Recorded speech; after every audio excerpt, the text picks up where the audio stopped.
नमस्कार। लोकसभा चुनाव के नतीजे आने के बाद उसके तरह तरह के साइड इफ़ेक्ट क्या हैं और इन नतीजों की समीक्षा अभी तक जारी है।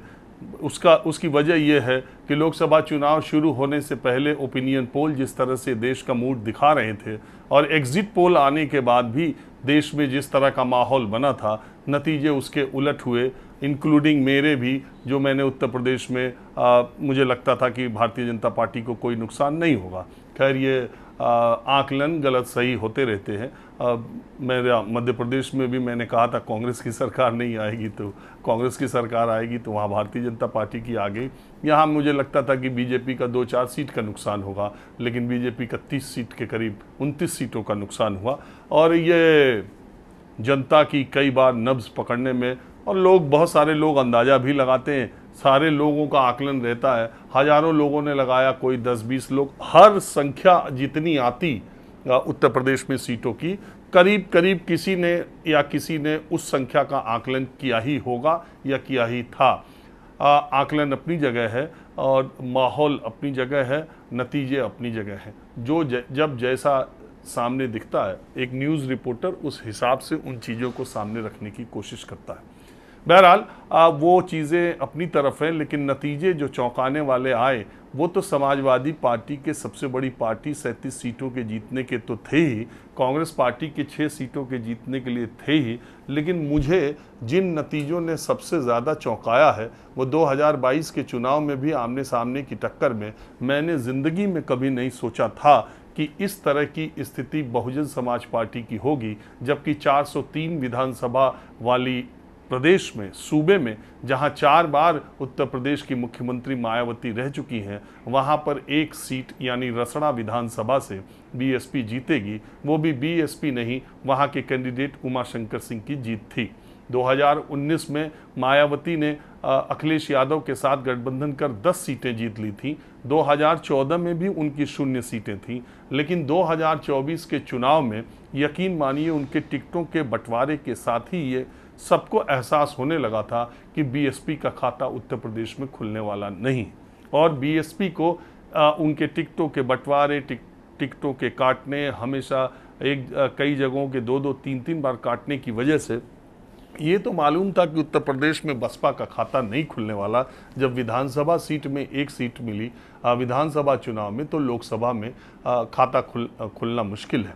लेकिन बड़ी हैरत की बात है, और मैं इसलिए हैरत की बात करता हूं कि मैंने अपनी ही ज़िंदगी में बहुजन समाज पार्टी का जन्म से लेकर उसके उत्थान और उत्कर्ष तक पहुंचने तक को मैंने देखा था, और मैं ये महसूस अंदर से तब भी करता था और अब भी करता हूं कि मान्यवर कांशी राम ने जो काम किया, खास करके दलित समाज के राजनीतिक, सामाजिक, आर्थिक उत्थान के लिए, वो बेमिसाल है, अतुलनीय है। हमने खुद देखा कि किस तरह से दलित समाज को और अदर बैकवर्ड क्लास को जोड़कर कांशी राम ने एक ऐसी मजबूत समीकरण उत्तर प्रदेश में बना दिया था जो कि लगता था कि अगले सदी तक कभी अप्रासंगिक नहीं होगा।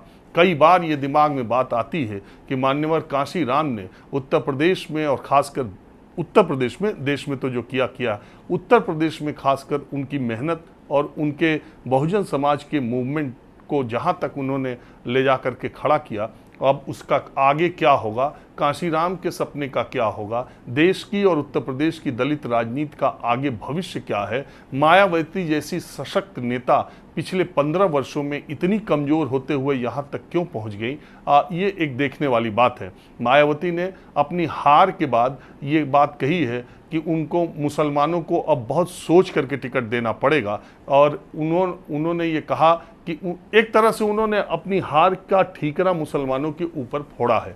ये बात बिल्कुल सही है कि दलित और मुसलमान सेंटिमेंट्स के स्तर पर, सामाजिक स्तर पर बहुत एक दूसरे से मेल खाते हैं। मैं कई बार ये कहता हूँ कि उत्तर प्रदेश के गांवों और बस्तियों में आप जाएंगे तो आपको अक्सर दलित बस्तियों के बगल में ही मुस्लिम बस्तियां मिल जाती हैं, और दोनों में एक पारस्परिक जो सामंजस्य है वो नेचुरल है, प्राकृतिक है, और ये गठजोड़ बहुत ही ताकतवर गठजोड़ के तौर पर उत्तर प्रदेश की राजनीति में अब अपनी भूमिका निभाता रहा है।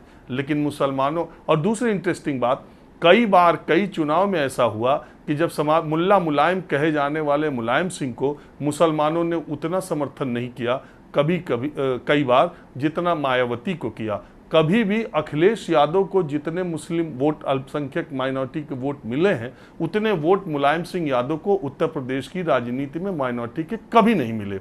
ये शिफ्ट मुसलमानों का बीएसपी से समाजवादी पार्टी की तरफ स्थानीय चुनाव में और राष्ट्रीय चुनाव में कांग्रेस और समाजवादी गठबंधन की तरफ, ये बहुत ही बीएसपी के लिए चिंताजनक बात है जो मायावती ने अपने हारने के बाद की समीक्षा में उठाई थी। अब थोड़ा 2024 के चुनाव के नतीजों पर मैं आपको कुछ ऐसी चीज़ें बताता हूँ। पहली बात तो ये है कि अगर आप देखें 2014 में प्रधानमंत्री नरेंद्र मोदी जब चुनाव लड़ने के लिए आए थे और पूरे देश में उनकी लहर थी, वो एक नई हवा के झोंके की तरह आए थे और उत्तर प्रदेश में 2 परिवारों के अलावा कोई नहीं जीत सका, यानी मुलायम सिंह फैमिली के 5 लोग और 2 गांधी फैमिली के लोग। 7 सीटें मिली, 73 की सीटें, 80 में से 73 सीटें बीजेपी गठबंधन ने जीत ली थी। बावजूद इसके 34 सीटों पर मायावती की बीएसपी दूसरे स्थान पर रही थी। 34 सीटों पर मायावती की बीएसपी दूसरे स्थान पर रही थी और 19 दशमलव कुछ 20 से थोड़ा कम परसेंटेज उनका वोटिंग प्रतिशत रहा था। 10 साल मोदी सरकार के शासन में रहने के बाद 2024 में जब चुनाव होते हैं तो उत्तर प्रदेश में 9 दशमलव कुछ यानी 10 से कम मायावती का वोट प्रतिशत होता है। इसका मतलब कि 14 से 24 में वोट प्रतिशत लोकसभा चुनाव में मायावती का आधा रह गया। मायावती ने अपने जाटव वोटरों का धन्यवाद तो किया है, लेकिन वो जाटव दलितों में जाटव वोटर ही कमिटेड वोटर के तौर पर मायावती के साथ खड़े रहे। बाकी जो दूसरे एससीज हैं उन्होंने मायावती को इस इलेक्शन में उनको छोड़कर ज़्यादातर क्या मुझे लगता है कि 99% 90% इंडिया गठबंधन की तरफ चले गए। तो अब मायावती की राजनीति का आगे रास्ता क्या है? और दूसरी सबसे बड़ी बात, राजस्थान चुनाव के वक्त मैंने एक वीडियो बनाया था जिसमें मैंने एक बात कही थी कि चंद्रशेखर में मुझे जो आज़ाद समाज पार्टी के नेता चंद्रशेखर है, उनमें ऐसा भविष्य मुझे दिखाई देता है जिसमें मायावती के विकल्प के तौर पर आने वाले दिनों में वो खड़ा हो सकते हैं। मुझे बहुत सारे लोगों ने उस वक्त गलत कहा था और उन्होंने कहा था कि मायावती की जगह चंद्रशेखर कभी नहीं ले सकते हैं। उन लोगों को नगीना के लोकसभा चुनाव की तरफ देखना चाहिए जो कि एससी सीट है, और एससी सीट पर बीएसपी के कैंडिडेट का क्या बुरा हाल हुआ। मुझे लगता है कि 1989 या उसके बाद से लेके आज तक नगीना सीट पर बीएसपी के कैंडिडेट को, हाथी चुनाव चिन्ह को, इतना कम वोट नहीं मिला। उसकी वजह क्या है? बीएसपी चुनाव में होने के बावजूद उत्तर प्रदेश की जो 17 सीटें एससी के लिए आरक्षित है उसमें एक भी सीट पर खाता नहीं खोल सकी। 8 सीटें भारतीय जनता पार्टी जीतने में कामयाब हुई, एक नगीना की चंद्रशेखर जीते, एक कांग्रेस पार्टी ने बाराबंकी की सीट जीती, 8-2-10 और 7 सीटें समाजवादी पार्टी ने जीती। 9 सीट, एक अगर चंद्रशेखर रावण को इंडिया गठबंधन में तो आप नहीं जोड़ सकते, लेकिन 8 इंडिया गठबंधन, 8 बीजेपी और 1 चंद्रशेखर ने जीती। ये एक गंभीर बात है कि मायावती की पार्टी जो इतनी मजबूत पार्टी है वो एससी सीटों पर भी कुछ नहीं कर पा रही है। इसकी वजह क्या है? और इसकी वजह मायावती अगर मुसलमानों को इसका दोष दे करके काशी राम के सपने को, काशी राम की बनाई जो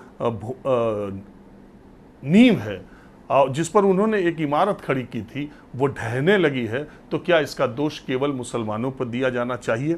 क्या जाटव वोटरों के बदौलत और सिर्फ मायावती जाटव वोटरों की नेता रह सकती है या इससे उन्हें कुछ हासिल हो सकता है? भविष्य मायावती का क्या होगा, इस पार्टी का क्या होगा, ये एक चिंता की बात है। मुझे कई बार मैंने कहा, मुझे बीएसपी पार्टी को देखकर कई बार ये लगता था कि सामाजिक न्याय आंदोलन के जरिए एक वर्ग विशेष को कितनी ताकत दी जा सकती है, काशीराम ने ये साबित करके दिखाया था।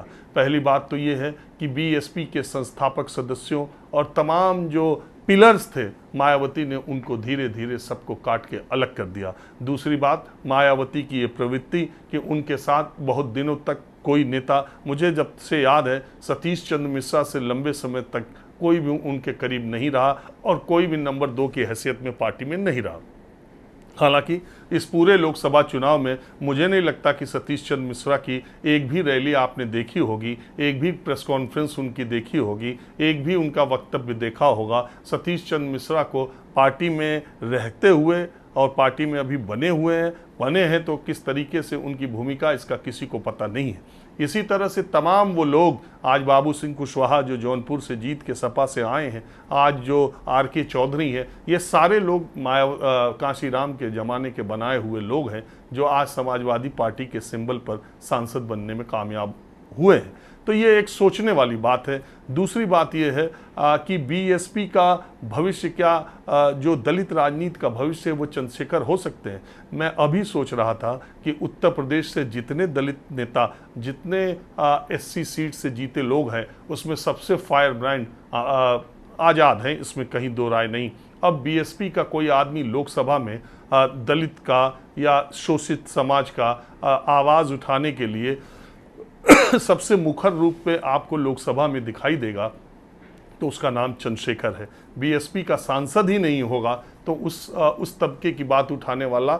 और दूसरी बात, जिस तरीके से चौधरी चरण सिंह को 40 साल के नीचे के जिन जाट युवकों ने नहीं देखा है, वो उनके प्रभाव या उनके उस तरह के दबदबे को महसूस या वो भावनात्मक लगाव नलके से, नलकूप से, नलके से, हैंडपंप या RLD से उतना नहीं रखते जितना 50, 60, 70 साल के जाटों का लगाव चौधरी चरण सिंह, उनकी फैमिली और हैंडपंप से है। ठीक इसी तरह से हाथी चुनाव चिन्ह और मायावती और कांशीराम का वो दौर जिन दलित युवकों ने नहीं देखा है, वो आक्रामक और आंदोलनरत रहे चंद्रशेखर में अपना नायक देखते हैं। आकाश आनंद ने अपने शुरुआती दौर में अपने भाषणों, अपने तेवर से कुछ रंग जमाने की कोशिश की थी, लेकिन उनके आक्रामक होते ही मायावती ने उनके पर कतर दिए। अपने उत्तराधिकारी घोषित करने के बाद आकाश आनंद को आगे के चुनाव के लिए घर पर बैठा दिया गया, उनकी सारी चुनावी जनसभाएं रद्द कर दी। इससे मायावती का जो कोर वोटर है उसमें एक तरह का गलत संदेश गया।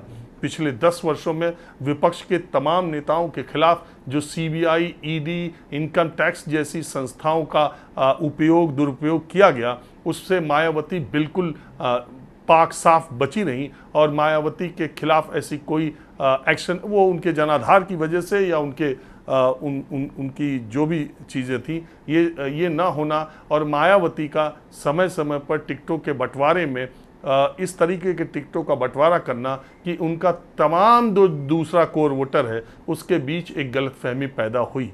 मैं ये इसलिए कह रहा हूँ कि 47 सीटों पर, उत्तर प्रदेश की 47 सीटें ऐसी हैं जिसमें BSP के उम्मीदवारों को जितना मत मिला है वो हार जीत के अंतर से ज़्यादा है। और अगर इसमें आप देखें, ये कहानी बना देना, बहुत सारे लोग आपको मिलेंगे जो कहेंगे कि 16 सीटों पर भारतीय जनता पार्टी जीती, अगर वो मायावती का वोट माइनस कर दिया जाए तो वहाँ इंडिया गठबंधन जीत सकता है।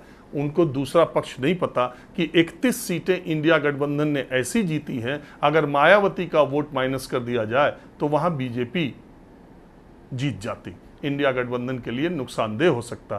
तो दो पहलू हैं इसके, और मायावती के मिले वोटों के आधार पर किसी की हार जीत की आप बात नहीं कर सकते। ये 47 सीटें तो अलग हैं जिससे मायावती के कैंडिडेट को जितना वोट मिला उससे कम पर जीत हार हुई। इसलिए आप कह देते हैं, आंकड़े आपको कई जगह मिल जाएंगे, लोग कहते हैं कि 16 सीटें और इंडिया गठबंधन को मिल जाती अगर मायावती को मिले वोट इंडिया गठबंधन को मिल जाते। तो उसका दूसरा पहलू यह है कि 31 सीटें ऐसी हैं जो इंडिया गठबंधन को मिली हैं, अगर मायावती के उन सीटों पर मिले वोट BJP में जोड़ दिए जाएं तो वो सीट BJP को हो। बात इसकी नहीं है कि मायावती ने नतीजे के बाद क्या चीज़ दिखाई दे रही है। बात यह है कि जब चुनाव समर में लड़ा जा रहा था, जब रण चालू था, तब मायावती की भूमिका क्या थी। 33 सीटें आप सोचिए, 80 में से 33 सीटें, 33 जो BJP को मिली है, इतनी 33 सीटों पर मायावती यानी BSP को मिले वोट की कोई हैसियत नहीं थी, यानी वो जीत हार के अंतर से भी कम थी। ये स्थिति BSP में जो 2007 से लेकर 2012 तक पूर्ण बहुमत की सरकार उत्तर प्रदेश में चली, उसकी स्थिति 12 वर्षों के बाद ये हो जाएगी कि 33 सीटों पर उसके प्रत्याशियों की को मिले वोट कोई मैटर ही नहीं करते, वो जीत हार के अंतर से भी कम उन्हें मिला है। ये बीएसपी के लिए बहुत खतरनाक संकेत है।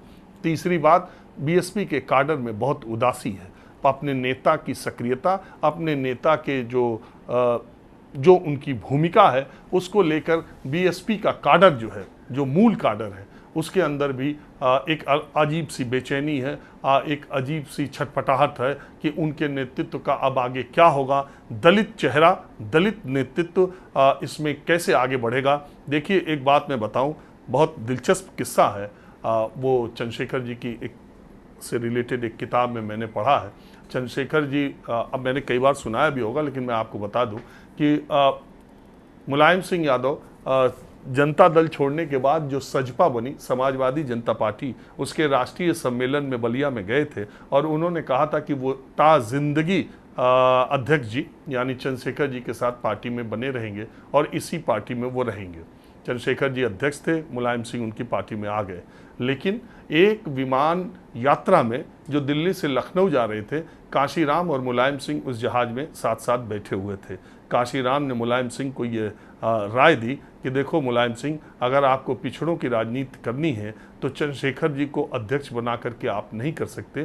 पिछड़ों की राजनीति के लिए आपको, यानी पिछड़े को ही उसका नेता होना होगा और उसे पार्टी का सर्वे सर्वा होना पड़ेगा, तभी पिछड़ा आपके साथ जुड़ेगा, बैकवर्ड आपके साथ जुड़ेगा। सवर्ण यानी चंद्रशेखर जी को, उनका कहने का मतलब था चंद्रशेखर जी को समाजवादी नेता के तौर पर मैं मानता हूँ, जाति की उसमें रखना मैं नहीं मानता हूँ। इसी में एक फेमस कोट भी चंद्रशेखर जी का था कि जिस दिन जाति के आधार पर ज़्यादा राजनीति चलाई जाएगी, उस दिन धर्म की राजनीति उसे परास्त कर देगी, और जब धर्म की राजनीति बहुत चलाई जाएगी तो जाति की राजनीति उसे परास्त कर देगी। पिछले 20 वर्षों में, 15 वर्षों में आपने ये देखा है। और चंद्रशेखर जी कहते थे कि धर्म और जाति दोनों की राजनीति देश के लिए खतरनाक है, ये अच्छी नहीं है। बहरहाल, उस विमान यात्रा में काशीराम की इस राय के बाद मुलायम सिंह यादव ने अपनी अलग पार्टी बनाने का फैसला किया और इस बात की जानकारी उन्होंने चंद्रशेखर जी को भी दी। चंद्रशेखर जी ने भी कहा कि काशीराम की राय सही है और इसके लिए मुलायम सिंह ने उनसे राय मांगी तो उन्होंने कहा कि मेरे जो करीबी लोग आपके काम आ सकते हैं उनको आप अपनी पार्टी में ले सकते हो। चंद्रशेखर जी ने अपने करीबियों को मुलायम सिंह की पार्टी में जाने की सलाह दी, क्योंकि उन्होंने कहा कि आगे का फ्यूचर और आगे की राजनीति मुलायम सिंह यादव की उत्तर प्रदेश की है। तो चंद्रशेखर जी के तमाम करीबी मुलायम सिंह यादव के साथ खड़े हो गए। ठीक इसी तरह काशीराम की यह मान्यता थी कि दलित राजनीति या दलितों का नेता दलित ही हो सकता है और दूसरा कोई भी उसकी नेतृत्व करे, उसकी बात करे दलितों, क्योंकि जो संघर्ष, जो जीवन, जो भावनाएं, जो प्रताड़नाएं, जो अभाव, जो संघर्ष दलित, एक सामान्य दलित देखता है, दलितों का नेता भी या दलित समुदाय से आने वाला आदमी ही उसको फील कर सकता है। दूसरे वैचारिक स्तर पर, चाहे विचारधारा के स्तर पर दलितों के उत्थान संघर्ष की बात करें, लेकिन जो बात दलित का नेता फील करता है, दलित उसके साथ अटैच होता है। जो बैकवर्ड का नेता फील करता है, बैकवर्ड उसके साथ जाता है। तो इसी आधार पर उन्होंने दलितों की राजनीति के लिए ये पैरामीटर सेट किया था। तो मैं ये कह रहा हूं कि आने वाले दिनों में भी मेश्राम जी का नाम चल रहा है, चंद्रशेखर, ये दलित चेहरे ही दलितों के नेता बनेंगे। इसमें चंद्रशेखर ने एक बड़ा मुकाम हासिल किया है लोकसभा सीट अकेले दम पर जीत करके, और आने वाले दिनों में अब क्या दलित राजनीति का, हालांकि मैंने कहीं भी, चाहे वो यूनिवर्सिटीज़ में पढ़ने वाले दलित समुदाय के छात्र हों, चाहे गांव में रहने वाले बिल्कुल सामान्य दलित हों, आज भी मायावती के प्रति उनकी जो आस्था, जो कमिटमेंट, जो समर्पण है, वो चंद्रशेखर को हासिल करने में शायद एक उम्र लग जाए, लेकिन कहा कुछ भी नहीं जा सकता। तो बात यह है कि मायावती की जो सीटों का मामला था, वो मैंने बताया कि 2024 के चुनाव में कितना खराब प्रदर्शन बीएसपी ने किया, और इस तरह से अब काशीराम के सपनों का क्या होगा, ये बड़ा सवाल है। मायावती को क्यों ऐसा लगा कि उत्तर प्रदेश में उन्होंने जिस तरह से टिकटों को काटा, सबसे ज़्यादा 1.5 दर्जन से ज़्यादा मुस्लिम उम्मीदवार उन्होंने दिए, मुस्लिम डोमिनेंस वाले इलाकों में दिए। जहां पर इंडिया गठबंधन के मुस्लिम उम्मीदवार थे वहां कंपलसरी मुस्लिम उम्मीदवार दिए। इसके अलावा जहां इंडिया गठबंधन के कुर्मी जाति के उम्मीदवार थे वहां कुर्मी जाति के उम्मीदवारों को उतारा। इसके अलावा समाजवादी पार्टी के फैमिली के लोग जहां जहां थे वहां ज़्यादातर माइनॉरिटी के लोगों को उतारा। इससे एक संदेश ये किया कि मायावती अपनी पार्टी के लिए नहीं, क्या बीजेपी की बी टीम के तौर पर काम कर रही हैं।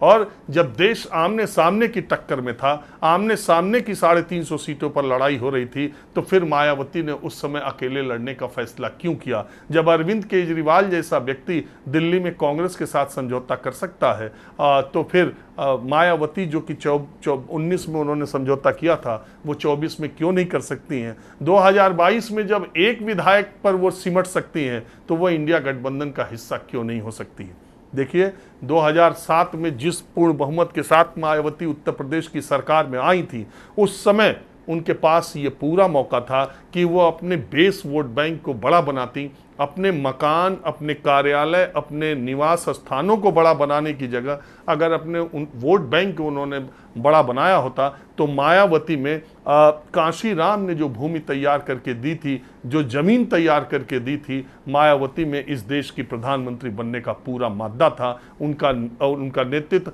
आज लॉ एंड ऑर्डर के लिए योगी आदित्यनाथ की सरकार की पीठ भले थपथपाई जाए, लेकिन यकीन मानिए 2007 से लेकर 2012 तक मायावती की लॉ एंड ऑर्डर की जो सरकार थी, मुझे याद है 30 अक्टूबर 2010 का दिन, मैं उस वक्त उत्तर प्रदेश में था, अगर मुझे तारीख सही याद हो, उस समय उत्तर प्रदेश में था।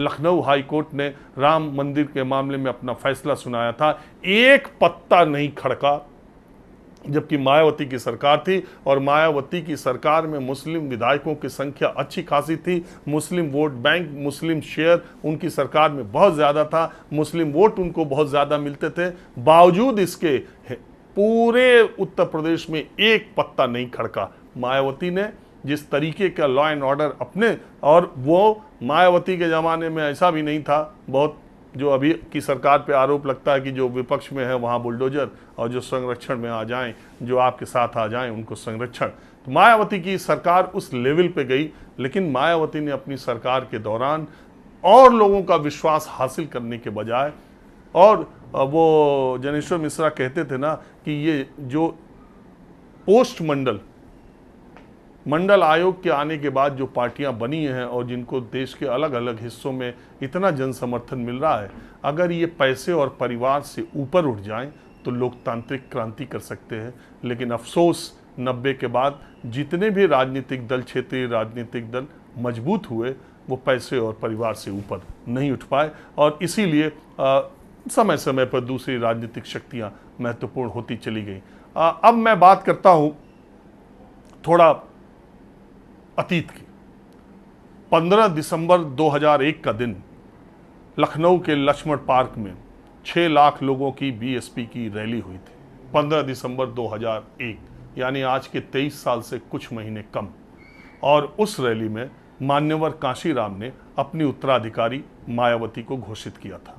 मायावती अपनी इस किताब मेरे संघर्ष में जीवन एवं बहुजन मूवमेंट का सफ़रनामा, ये किताब जो इनकी है, ये मैंने पूरी पढ़ी है, और इसमें मैंने ये 2 पार्ट में तो मैंने पढ़ा है। इस किताब में मायावती ने उस घटना का जिक्र करते हुए कहा है कि 2001 15 दिसंबर को जब कांशीराम ने वहाँ लक्ष्मण मेला पार्क में एक जनसभा को संबोधित किया था, तो जो बातें कुछ उन्होंने कही थी, आज मैं वो बातें आपके सामने रखता हूँ।